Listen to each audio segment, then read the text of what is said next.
구약 성경의 맨 마지막에서 두 번째 책입니다.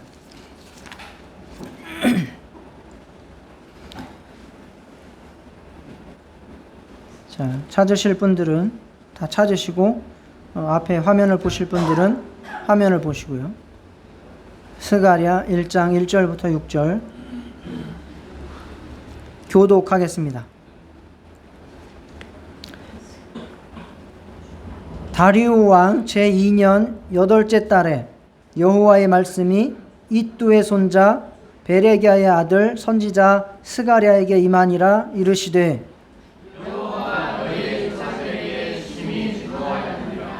그러므로 너는 그들에게 말하기를 만군의 여호와께서 이처럼 이르시되 너희는 내게로 돌아오라. 만군의 여호와의 말이니라. 그리하면 내가 너희에게로 돌아가리라. 만군의 여호와의 말이니라. 너희 조상들을 구하지 말라. 옛적 선지자들이 그들에게 외쳐 이르되 만군의 여호와께서 이같이 말씀하시기를 너희가 간 길 악한 행위를 떠나서 돌아오라 하셨다. 그들이 듣지 아니하고 내게 귀를 기울이지 아니하였느니라. 여호와의 말이니라. 너희 조상들이 어디 있느냐? 또 선지자들이 영원히 살겠느냐?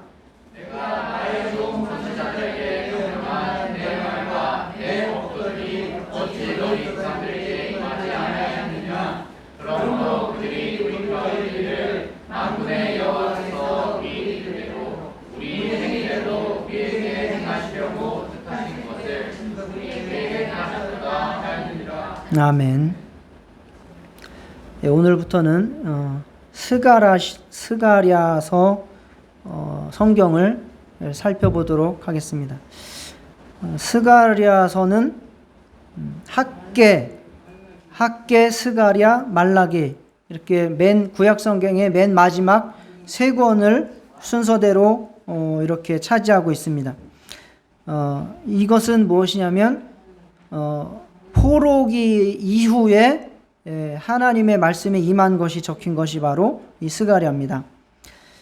자, 주전 930년경에 이스라엘이 북이스라엘과 남유다로 분열이 됐습니다. 주전 930년경이죠.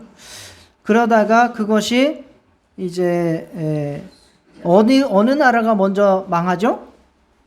북이스라엘이 먼저 망합니까? 남유다가 먼저 망합니까? 꽤 용감하신데? 예, 북이스라엘이 먼저 망합니다. 이게 빛이기 때문에 거꾸로 읽으셔야 돼요. 이게 높은 게 좋은 게 아니에요. 주전이기 때문에 높은 게 오래된 겁니다. 이거는. 예, BC는 before Christ에서 예수님 오시기 이전으로 거꾸로 거슬러 올라간다 그 말입니다. 연도를. 그래서 북이스라엘은 주전 722년에 망하고 남유다는 주전 586년에 그 바벨론에게 망합니다.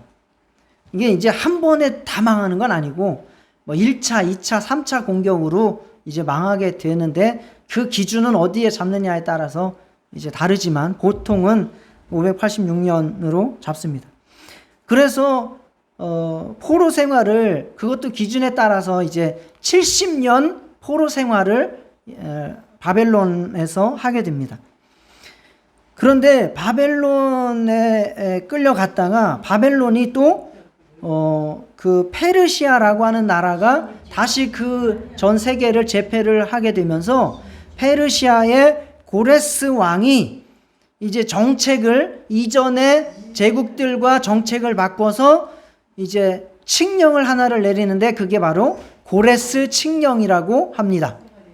고레스 칙령은 뭐냐면 말 그대로 자유를 주고 돌아가게 하고 그래서 너희들이 너희 원하는 대로 살아라. 그렇지만 반역은 하지 말아라. 내 말만 잘 들어라.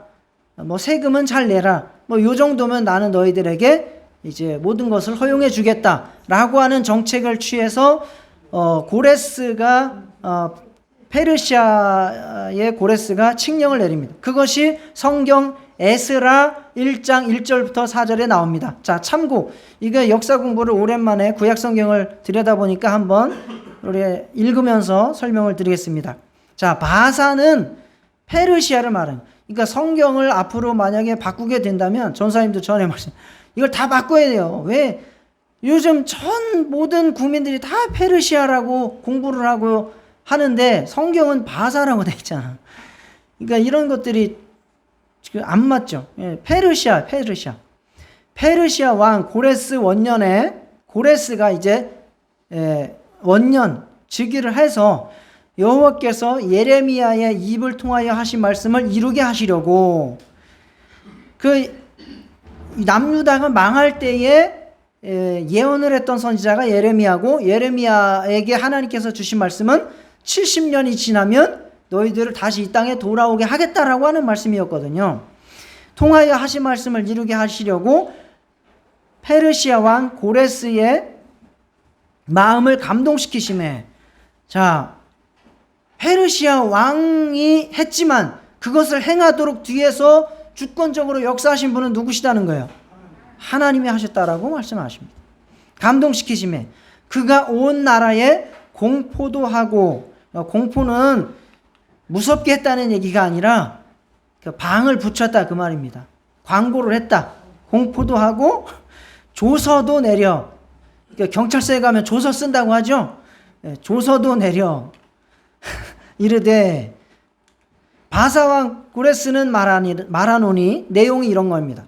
하늘의 하나님 여호와께서 세상 모든 나라를 내게 주셨고 나에게 명령하사 유다 예루살렘에 성전을 건축하라 하셨나니, 하나님께서 그러한 감동을 고레스에게 주셨다는 거예요.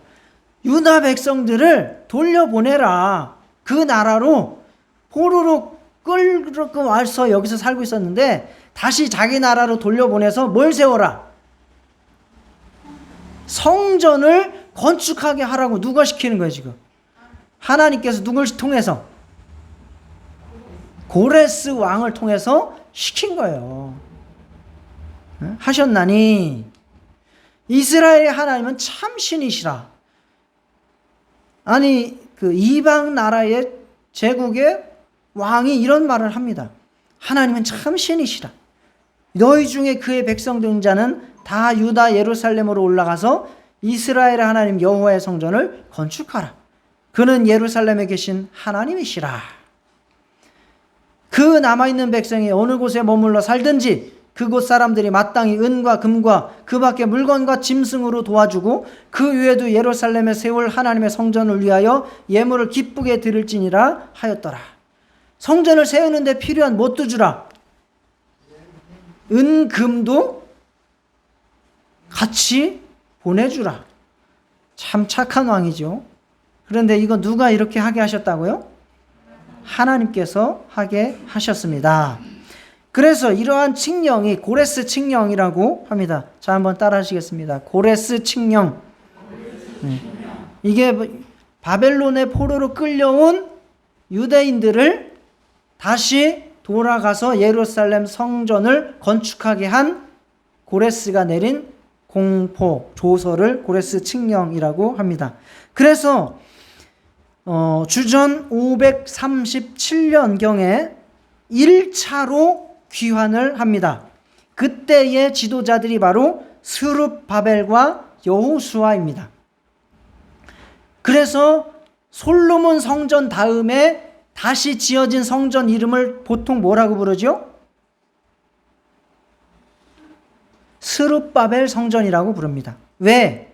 스룹바벨이 그 당시에 뭐였기 때문에? 지도자 중에서도 정확히 총독이었습니다. 왕은 될 수 없어요. 왜요? 아직도 누구의 지배 아래 있기 때문에? 페르시아의 지배했기 때문에 왕이 아니라 총독이에요. 총독. 스룹바벨 총독. 그래서 스룹바벨 성전을 짓게 되죠. 그리고 그 당시에 대제사장이 누구예요? 여호수아. 그래서 스룹바벨과 여호수아의 지도 아래 5만 명가량이 이제 예루살렘으로 귀환을 하게 됩니다. 그때에 함께 왔던 선지자들이 있었는데 바로 학개와 스가랴 선지자가 포함되어 있었습니다. 돌아왔더니 상황이 녹록치 않겠죠.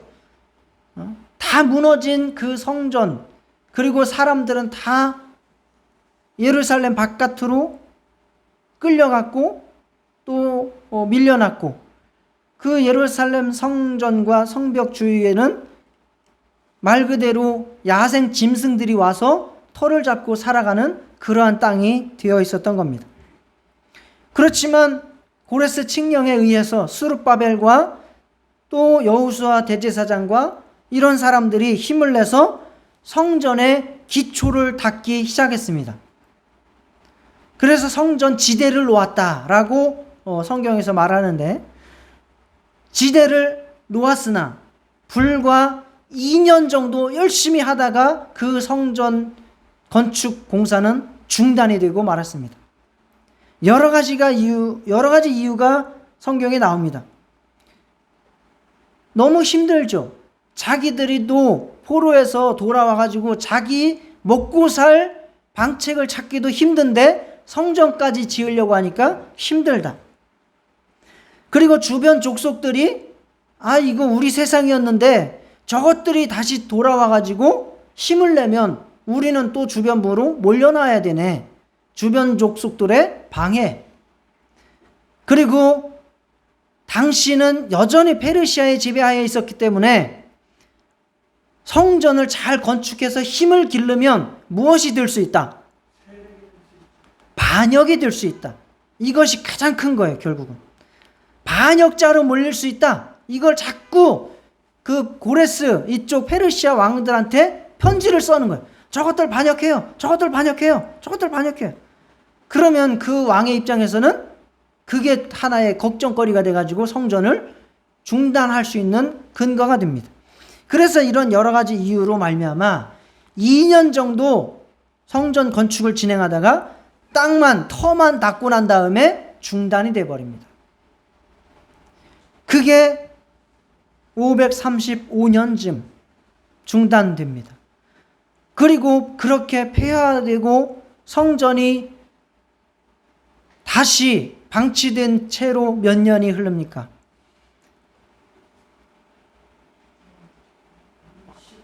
15년 정도를 방치된 채로 그냥 세월만 흘러갑니다.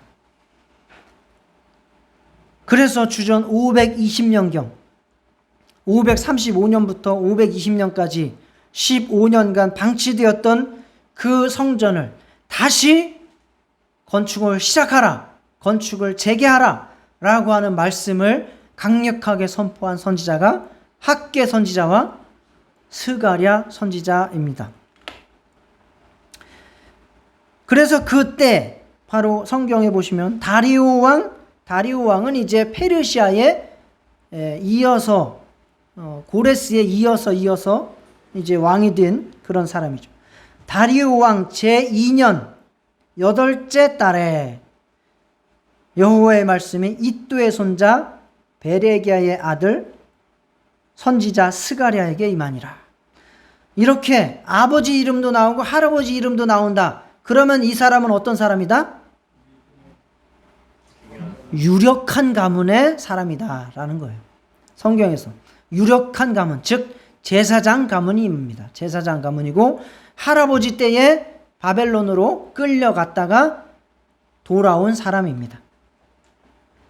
자, 그 사람에게 임합니다. 이 해가 바로 주전 이제 520년 10월쯤입니다. 주전 520년 10월쯤에 스가랴에게 하나님의 말씀이 임했습니다. 그래서 스가랴는 이 다시 성전을 잘 건축을 할 수 있도록 격려하고 힘을 주고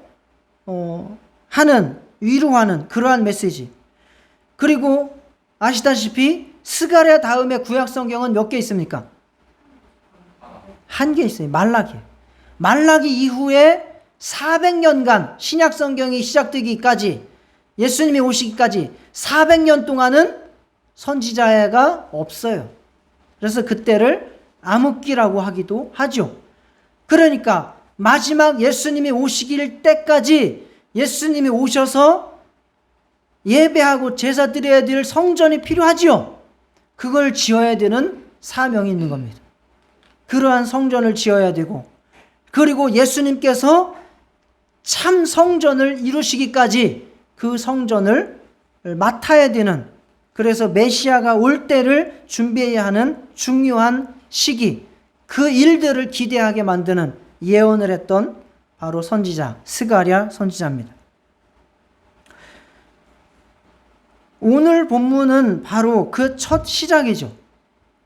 돌아오라 하는 거죠. 너희 조상의 악한 행실을 본받지 말고 내게로 돌아오라. 그리하면 내가 함께 해주겠다. 나도 너희에게로 돌아가서 은혜가 충만하게 하겠다. 너희를 통해서 이루고자 하는 뜻을 내가 함께 이루겠다라고 하는 말씀을 하신 것입니다.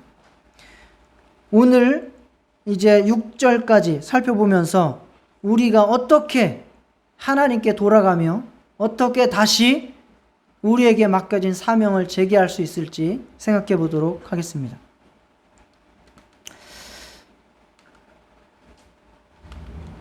자, 스가랴 선지자가 잃어버린 15년 세월을 보낸 이스라엘 백성, 즉 유대인 중심이죠. 유대 지파 중심이에요. 이때부터는. 그래서 유대인이라고 말을 하기도 하죠. 그러니까 이스라엘이 유대인이 된 거죠. 왜? 북이스라엘은 너무 많이 흩어졌고 타락을 해서 본류에서 너무 벗어났다.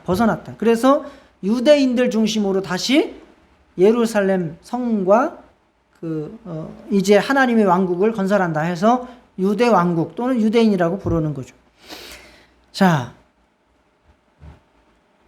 너희 조상들의 모습을 통해서 깨닫고 돌아오라 라고 하는 말씀이죠.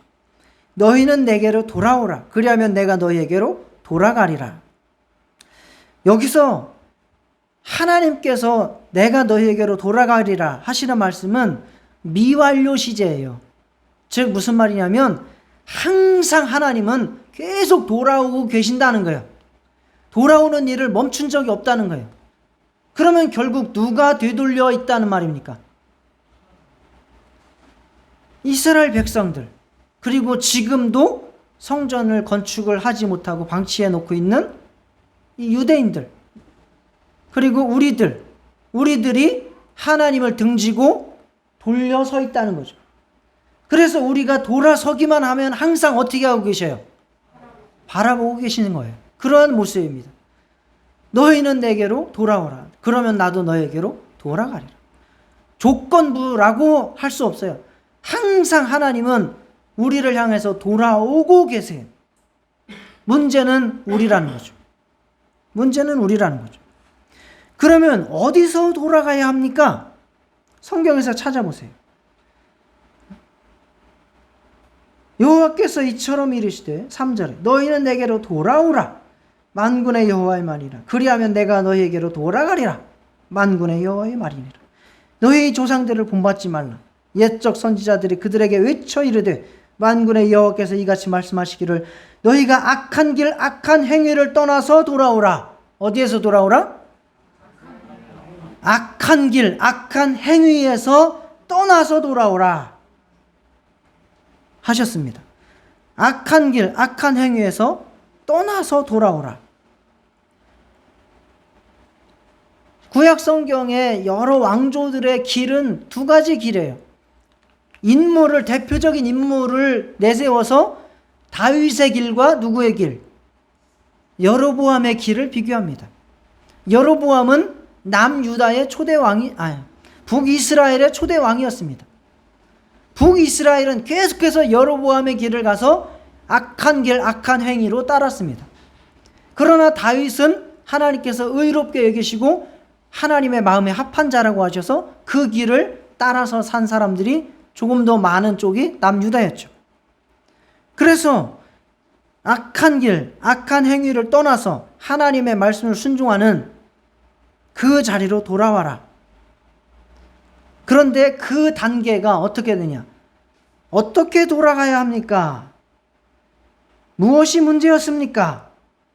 그렇게 선지자들을 통해서 이스라엘에게 남유다든 북이스라엘이든 돌아와라. 악한 길, 악한 행위를 떠나서 내게로 돌아와라. 그러면 내가 너에게로 돌아가리라. 계속 선지자들을 보내서 외쳤지만 그들이 어떻게 했다? 4절 후반부에 듣지 아니하고. 자, 따라 하시겠습니다. 듣지 아니하고 귀를 기울이지 아니하였느니라. 듣지 않고 귀를 기울이지 아니했다는 거예요. 이것이 문제라는 겁니다. 사도행전 28장 20절에도 바울이 이같이 이야기하죠. 이 백성이 우둔하여져서 그 귀로는 둔하게 듣고 그 눈은 감았으니. 하나님의 선지자들의 음성 앞에서, 하나님의 말씀 앞에서 이스라엘 백성들도 일부러 귀를 막고 듣지 않나. 눈을 가리고 보지 않는다 이 말이에요. 어느 시대에나 동일하게 일어납니다. 그것이 북이스라엘 남유다에도 일어났었고, 그리고 지금 포로 생활을 해서 끝나서 돌아온 이 유대인들도 마찬가지고, 예수님 시대에도 마찬가지고, 지금 우리 때도 똑같다는 거죠. 귀를 막고 눈을 가리고 하나님의 음성을 듣지 않고 하나님의 말씀을 보지 않고 있다는 거죠. 이것이 신앙생활에 있어서 가장 문제이고, 또 다시 신앙생활을 회복하기 위해서 가장 첫 번째 해야 될 과제가 바로 하나님의 말씀을 듣는 것입니다. 귀 기울이는 것입니다. 우리가 처음 예수님을 믿게 될 때에, 그리고 신앙생활이 성장할 때에는 듣는 귀가 열렸습니다. 보는 눈이 열렸습니다. 영적인 세계를 보니 눈이 열려 있었습니다. 그때는 내 영혼이 보이고 천국이 보였습니다. 그때는 살아계신 하나님의 음성이 내게 들렸습니다. 그래서 예수님이 하나님으로 보이고 예수님의 말씀이 하나님의 음성으로 들렸습니다. 성령께서 내 안에서 가르치시는 그 말씀들을 하나님의 음성으로 듣고 그대로 감동을 받고 은혜를 받고 그대로 따라서 순종해서 살려고 했습니다. 그래서 믿음을 가졌고, 그래서 믿음이 차츰차츰 성장해서 왔던 겁니다. 마음이 찔리면 회개도 하고, 또 이것이 죄다 생각을 하면 버리고 고치면서 그렇게 살아왔습니다. 성령께서 내 안에서 내주하시고 하나님의 말씀으로 인도하시는 길로 그렇게 오고자 해왔습니다. 그런데 어느 날부터 하나님의 말씀이 들리지 않습니다. 하나님의 말씀이 들리지 않는 이유, 내 육체의 눈이 너무 밝아졌기 때문에 그렇습니다. 내 육체의 귀가 너무 커졌기 때문에 그렇습니다. 세상 소리가 내게 너무 크게 들립니다. 사람의 소리가 내게 너무 크게 들립니다. 사람의 소리, 세상의 소리는 우레와 같이 들리고 하나님의 음성은 모기 소리보다도 더 작게, 아니 아예 들리지 않습니다. 하나님은 보이지 않고 세상의 권력과 돈과 사람과 명예, 그런 것들은 너무너무 크게 다가옵니다. 그런 생활이 하루 이틀 지나고 한 해 이틀 지나면서 하나님의 말씀이 내 안에서 사라지기를 시작하는 겁니다. 예수를 믿고 오래 신앙생활을 하다 보면 익숙해지고 노련해져서 하나님의 말씀을 안 듣고도 내 스스로 잘 할 수 있습니다. 적당히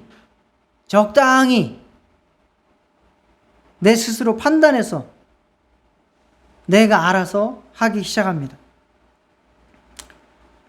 그러니 성령의 음성은 무시당할 수밖에 없습니다.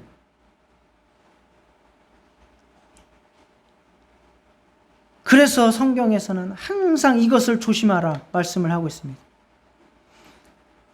에베소서 4장 25절에 그런즉 거짓을 버리고 각각 그 이웃과 더불어 참된 것을 말하라. 이는 우리가 서로 지체가 됩니다. 이게 약간 오류가 있었던 것 같습니다. 이 말씀에 여기에 뭐가 있냐? 성령을 근심시키지 말아라라고 하는 말씀입니다. 요게 전후에 있습니다. 성령을 근심시키지 말라. 그리고 데살로니가전서 5장 19절에서 20절에도 성령을 소멸하지 말며 예언을 멸시하지 말고 라고 말씀합니다. 자, 따라 하시겠습니다. 성령을 소멸하지 말며 예언을 멸시하지 말라. 예언, 선지자들이 돌아오라 돌아오라, 악한 길 악한 행위에서 떠나서 돌아오라, 그러면 내가 너희에게로 돌아가리라 한 그 예언을 멸시하지 말라. 그런 음성을 내게 들려주시는 성령의 음성을 너희가 소멸하지 말라. 그래서 우리는 내 생각을 무너뜨리고 하나님의 음성이 내게 다시 들려지게 해달라고 회개하며 애통하며 기도하셔야 합니다. 그것이 우리의 신앙의 회복, 영적 회복의 첫걸음입니다. 하나님의 말씀이 내게서 멀어졌어요. 내 영혼은 사막이 되어가는 겁니다. 황폐해져 가고 있는 겁니다. 그리고 그것이 들렸을 때에 행동하셔야 합니다. 하나님의 음성이 들렸는데 그걸 계속해서 무시하고 소멸하고 멸시하면 그 음성이 성령의 역사가 내게서 멈춰버립니다. 어떤 사람을 향해서 안타까움을 가지고 이야기를 합니다. 이렇게 하십시오. 그렇게 하면은 당신의 영혼이 힘듭니다. 이야기합니다. 그렇게 이야기해서 잘 안 되면 또 소리도 질러봅니다. 호소도 해봅니다. 그래도 안 들어. 그러면 계속해서 그렇게 할 수 없습니다. 그때는 더 이상 말을 할 필요를 못 느낍니다. 더 이상 말을 할 필요를 못 느끼는 겁니다.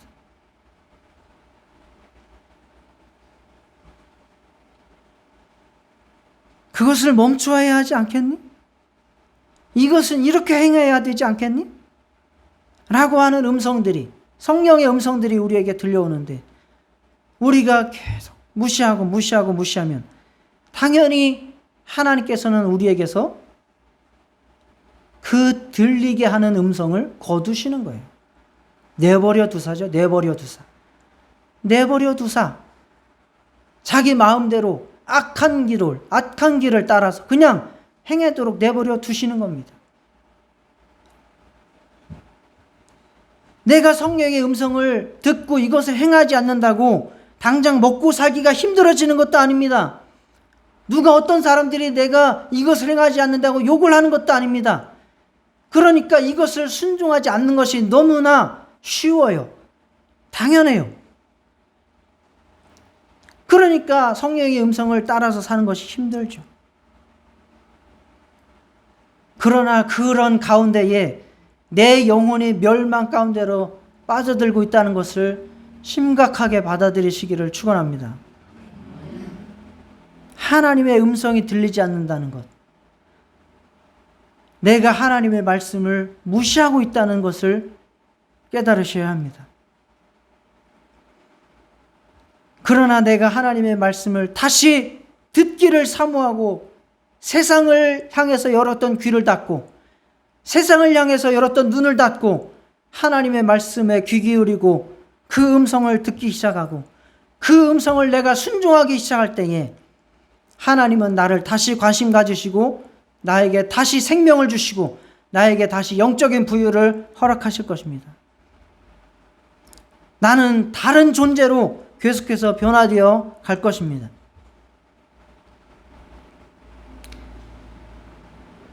하나님의 말씀이 다시 들려올 수 있도록, 그리고 그 하나님의 말씀이 들려올 때 힘을 다해서 순종할 수 있도록 그렇게 노력하시는 저와 여러분 되시기를 축원합니다. 하나님의 말씀, 그것이 들려올 때에 무시하고 그것을 내가 순종하지 못하는 이유, 두 번째입니다. 조상의 악한 행위를 본받지 말라. 지금 우리가 읽었던 본문에서는 조상의 이야기를 하는 거예요. 너희 조상들한테 너희 조상들이, 즉 바벨론으로 포로로 끌려가기 이전의 조상들이 너무 악하게 행했고 악한 길을 갔다. 그래서 나는 선지자들을 계속 보내서 돌아오라고 외쳤다. 그러나 그들은 듣지 않았다. 그래서 결국은 어떻게 됐는지 아니? 어떻게 됐습니까? 다 망했다. 북이스라엘 망했고 남유다도 다 망해서 포로로 끌려갔다. 그랬더니 마지막 절이죠. 포로로 끌려가면서 다 망하면서 그것을 보면서 그들이 이렇게 말하더라. 너희 조상들에게 임하지 아니하였느냐. 그러므로 그들이 돌이켜 이르기를 만군의 여호와께서 우리 길대로 우리 행위대로 우리에게 행하시려고 뜻하신 것을 우리에게 행하셨도다. 아이고, 되려나 안 되려나 귓등으로 듣고 이렇게 했었는데 진짜 다 망했네 이랬다는 거예요. 진짜 다 망하네. 우리 하나님께서 택하신 백성이라고 굳게 믿고 우리는 절대 안 망한다 생각하고 살았는데 하나님 말씀 안 들었더니 진짜 망하네. 이렇게 얘기를 하더라 그 말이에요. 그러니까 지금 너희들은 어떻게 하라는 겁니까? 하나님 말씀을 무시하지 말고 지금 돌이켜라 하는 거예요. 지금 돌이켜라. 즉 조상들을 본받지 말라. 너희 옛 행실에서 교훈을 얻으라. 이 말씀은 무엇이냐? 하나님의 말씀은 변하지 않는다. 하나님은 살아계신다. 너희 조상들이 그 하나님의 말씀을 무시하다가 망했다. 그러니까 그 교훈 지금도 동일하다. 하나님은 살아계시고 하나님의 말씀은 전혀 변하지 않고 그대로 이루어지는 말씀이니까 이것을 너희가 시험하지 말고 지금 순종해서 돌아오라. 그 말입니다. 우리가 하나님의 말씀을 순종하지 않는 이유, 믿지 않는 이유, 믿음이 없기 때문이죠. 즉 하나님의 말씀이 100% 이루어진다라고 하는 확신을 갖지 않기 때문입니다. 여러분 로또를 사보신 적 있습니까? 네. 저도 사본 적 있어요. 근데 로또를 일주일에 한 번씩 매주 사십니까 혹시? 그렇대. 믿음이 대단하신 분이에요. 맞으면 좀 나눕시다. 로또를 일주일에 한 100만 원어치씩 계속 삽니까? 전상규 집사님 일주일마다 사는데 얼마치씩 사요? 5천 원. 네. 왜 100만 원어치씩 안 사요? 돈이 없어서가 아니라 뭐가 없기 때문에? 믿음이 없기 때문에 그런 거예요. 된다는 확신만 있으면 나는 빚을 내서라도 삽니다. 안 그렇겠어요? 확신만 있으면 믿음이 없는 거지. 안 되는 경우가 많다는 자기 경험이 있기 때문에 그걸 가지고 믿지 않기 때문에 안 사는 거예요. 경마장에 가면 경마의 확률은 최소한 몇 프로입니까? 40%요. 돈을 딸 확률이 몇 프로예요? 돈을 딸 확률이 한 30%뿐이 안 돼요. 뭐 그렇겠죠. 그게 제가 알기로는 제가 경험자의 말을 들으세요. 왕년에 좀 가보셨고요. 왜? 그 투자 금액의 50%는 세금이라는 거예요. 거기에 모여가지고 돈을 만약에 1억을 걸었으면 그 1억에 5천만 원은 그냥 나라에서 세금으로 다 가져가는 거예요. 운영하기도 하고 뭐 저소득층 돕기도 하고 하면서 그냥 50%. 그러면 나머지 50% 가지고 그 투자한 사람들이 그거를 나눠 가져야 되는데, 그러면 최소한 몇 프로예요, 확률이? 15%예요.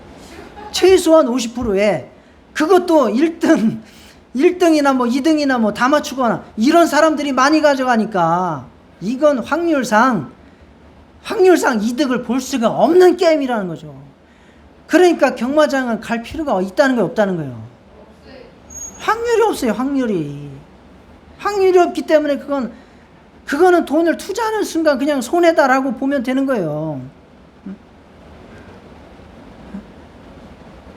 자, 그러나 하나님의 말씀은 어떻다는 겁니까? 하나님의 말씀은 어떻다는 겁니까? 자, 마태복음 5장 18절 읽겠습니다. 시작. 진실로 너희에게 이르노니 천지가 없어지기 전에는 율법의 1.1획도 결코 없어지지 아니하고 다 이루리라. 차라리 천지가 없어지는 것이 빠르지 하나님의 말씀은 절대 없어지지 않는다. 즉, 다 이루어진다. 다 이루어진다. 베드로전서 1장 24절 25절. 우리가 받은 구원이 어떻게 해서 받은 구원이냐? 그리고 구원이 왜 확실하냐? 같이 읽겠습니다. 시작. 그러므로 모든 육체는 풀과 같고 그 모든 영광은 풀의 꽃과 같으니 풀은 마르고 꽃은 떨어지되 오직 주의 말씀은 세세토록 있도다 하였으니 너희에게 전한 복음이 곧 이 말씀이라. 자, 풀은 마르고 꽃은 떨어지되 오직 주의 말씀은 어떻다? 세세토록 있도다는 거예요. 영원하다는 거예요. 영원하다. 하나님의 말씀은 영원하다. 즉 100% 이루어진다. 우리가 세상 짧은 시간을 살다 보니까 너무 왜곡된 것이 많죠. 죄인들이 잘 되고 착한 사람들이 못 되고 이런 것들이 많죠. 그렇지만 우리는 하나님의 말씀을 믿으셔야 합니다. 하나님의 심판에는 시차는 있어도 오차는 없다. 할렐루야. 자, 한번 고백하십니다. 하나님의 심판에는 시차는 있어도 오차는 없다. 하나님의 말씀은 그대로 행한 대로 갚으시는 분이고 믿음 따라 구원 주시는 분임을 믿으시기를 바랍니다. 그래서 우리는 하나님의 말씀으로 돌아가서 하나님의 뜻대로 행하는 데에 힘을 내야 합니다. 힘을 내야 합니다. 그러므로 내 사랑하는 형제들아 견실하며 흔들리지 말고 항상 주의 일에 더욱 힘쓰는 자들이 되라. 이는 너희 수고가 주 안에서 헛되지 않은 줄 알미라. 여러분이 주를 위해서 수고한 것 하나님께서 다 보시고 그대로 갚으시는 줄 믿고 하시기 바랍니다. 하나님의 말씀은 세세토록 무궁하기니까. 여러분이 헌금을 하더라도 하나님이 그대로 이 땅에서 축복으로 내세에서 더 큰 영광으로 갚으실 줄 믿고 하시기 바랍니다. 여러분이 봉사를 하더라도, 여러분이 전도를 하더라도, 여러분이 누구에게 말 한마디 따뜻한 말을 하더라도 하나님이 보시고 그대로 갚으실 줄 믿고 하나님의 말씀대로 행하시기를 축원합니다. 하나님의 말씀은 그대로 이루어지기 때문에. 그래서 스가랴라고 하는 선지자의 이름이 무엇이냐? 여호와께서 기억하신다라는 뜻입니다. 여호와께서 기억하신다.